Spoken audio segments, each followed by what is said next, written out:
So my people, this is the concept that when you build a startup, you do it because you want to help people that you love. These aren't people that are a category. I love, I love students age 8 to 14 in suburban neighborhoods with incomes, family incomes over, 40,000. That's a demographic. You don't love a demographic. You love people. And when you do a startup, you're going to dedicate 5 years of your life to this startup. You're going to go to the startup jail. You're going to be committed to this thing for like 5 years. You don't even get work releases. You don't even get to go home at night sometimes. Right? They don't feed you well. You're tired. You're sent all around the world on the road. A startup needs to be fueled from the heart.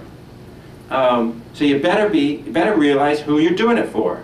You're not doing it for investment bankers. You're not doing it for venture capitalists. You're not doing it for people who are writing copy for your brochures. You're doing it for your people. Okay, so for our 5 people, please stand up again. All right, thank you for doing this. 5 of you. Who are your people? And we need the microphone. Who do you love? Youth in underserved communities. Not too broad. Who are your people? Who are my people? Yeah, youth in underserved communities. That's like millions and millions. Describe one of your people. Talk to us about one of them. Oh, okay. A teen who is thirsting for direction and support. Now, tell me a story about one of them. Certainly. Well, make up a name, but a real story. Okay. Make up a name, let's see.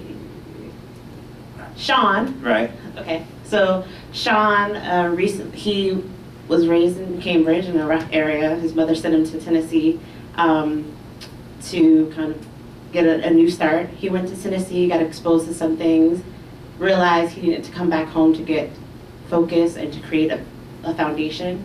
And now I'm helping him do that by exploring different opportunities. Right? All right. Do you get that she loves her people? Yeah? Did you get it, though, from before with the general statement? No? Okay, go ahead. Who are your people? My person is, Sarah Mitchell.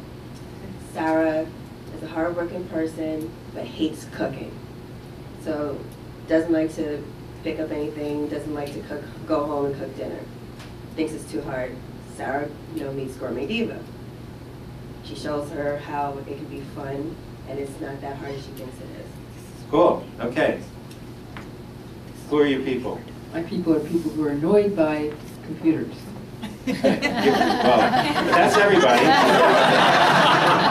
All right, so tell me the name and a story of one of them. Jill is an Emmy-winning journalist, and she lost her job because she had trouble using the computer because her hands hurt.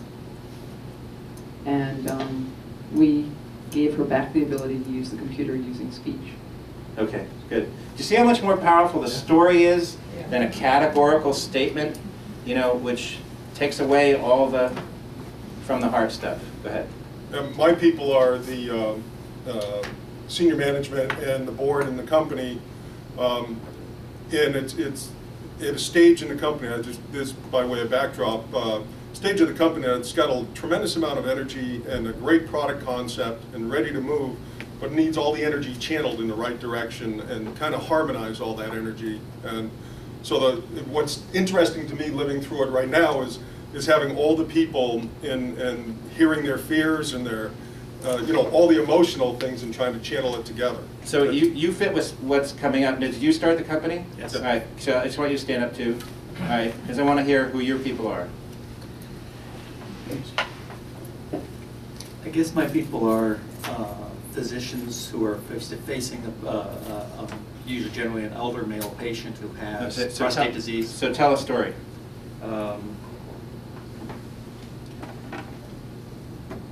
It's hard to tell a story without getting graphic. He specializes in it. I specialize in gross stories, yeah. Anybody who can't handle it, you can leave now. He'll do the editing in case. There you go. Peter is an engineer who had shown up at his doctor's office because he was peeing what are called urinary stones, and he went through a sort of a cascade of various complications of basically urinary retention because his prostate had gotten so big it was basically making it very difficult for him to pee effectively, and he ended up by having all kinds of surgical interventions.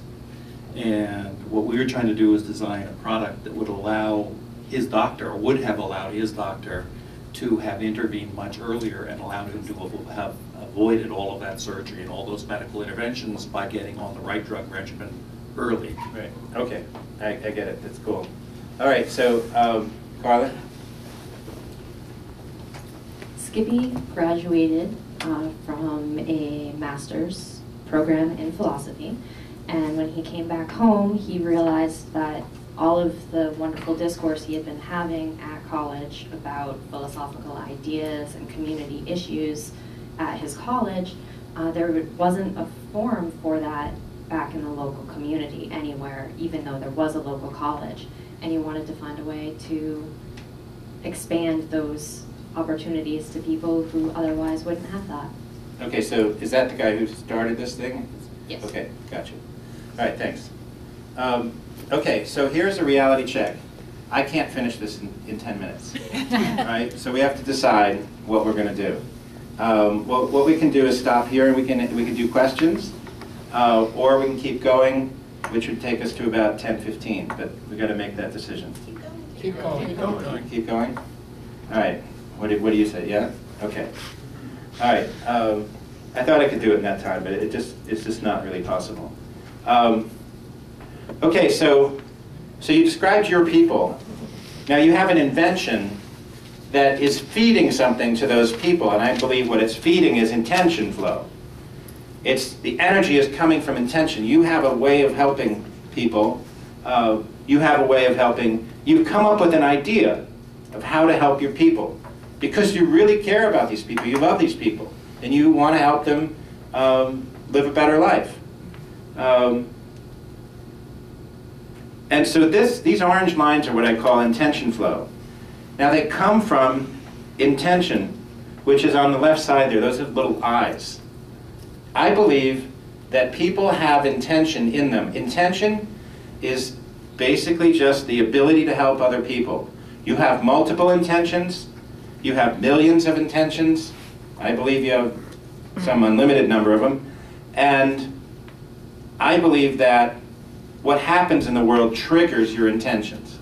You have these intentions, and the intentions want a way to flow. They want inventions. The intentions are on the sort of timeless side, on the left side of that line, and they can't flow without something to have to flow through. That's the invention.